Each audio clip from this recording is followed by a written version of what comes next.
In this video, I will show you how to enable certain style properties on certain HTML elements on the canvas. We frequently get questions like, why can I not set a drop shadow on this button, or why can I not set a color, a background color on this div, or why can I not change the background of this block. It's important to know here that without any form of configuration, nothing is editable. We need to edit our configuration file to essentially tell SB Pro what is editable and which style properties should be active for our HTML elements. Now, to give an example, I'm going to grab a header block right here. Beautiful. Now, what I want is to change the background image here and use a background color instead. So I'm going to bring up the style editor right here.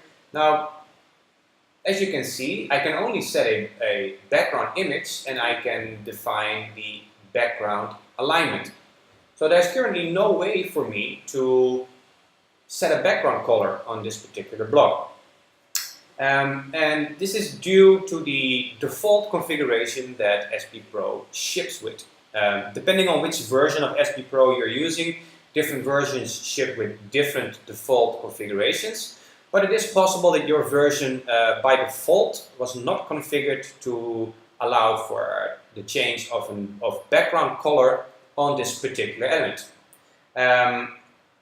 So in order to change this, we will need to edit our page builder configuration file, which you can find over here. So this is your this is the main SB Pro project folder. You will want to dive into the assets folder, then the JS folder, and inside the JS folder you will find a folder named modules, and in there you will find a file called config.js. This is the file we need to edit. Now you'll see that there's a ton of code in here. Most of it you can just leave it be. The one you need to focus on is module.exports.editable items. This is an object literal and it contains pairs of CSS selectors and arrays defining style properties. So right here we have a CSS selector for span tags with the class name FA and I tags with the class name FA. So these are typical CSS3 selectors. They're used by jQuery as well. These are used to define which HTML elements your CSS attributes will be activated for. Now, the second one here is an array, and this contains two entries. It contains color and it contains font size. Now, these entries right here are proper CSS properties. Now, so that means that when I click on a span with class FA inside the builder, in the style editor, I will be able to set a background color and a font size. Now, to get back to our problem, we want to be able to set a background color on the header block. Now, so you might wonder, where would I define this? So, if your element is already defined in here, you can edit the existing CSS selector. If it's not, you can add a new entry. Going back to our builder, we see that when we have activated the style editor for our block, we see right here that it tells us we are currently editing .background-cover. This means that there's already an entry inside the config file for this particular selector. So all we need to do is we need to find this selector and add the background color property to it. To that end, I'm going to find it. I'm going to look for it and find it. So it's right here. It's this particular one. And indeed, I can see that it only has background image and background position set on it. Now, I'm going to go ahead and add background color to it, and I'm going to hit save. Now there's a final step involved here.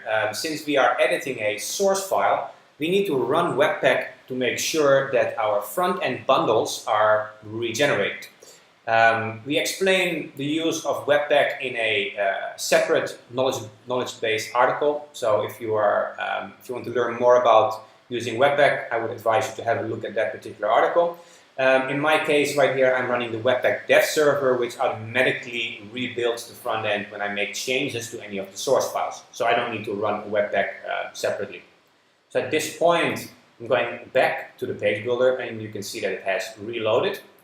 Now I'm going to load up the same blog right here. I'm going to open it up in the style editor, and we can see right now that I have a background color attribute available right here. So if I'm going to go ahead and choose a background color, I'm going to choose orange. Now if you currently have a background image set, you want to remove that image, otherwise it will show the image and not the background color. So I'm going to go ahead and save, and voila, we can see that we have our background color active right here.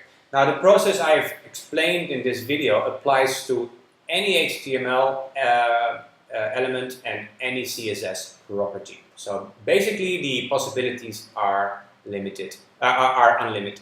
If you have any problems with this, if you have any questions, please feel free to hit us up on the live web chat or through the forums. Thanks.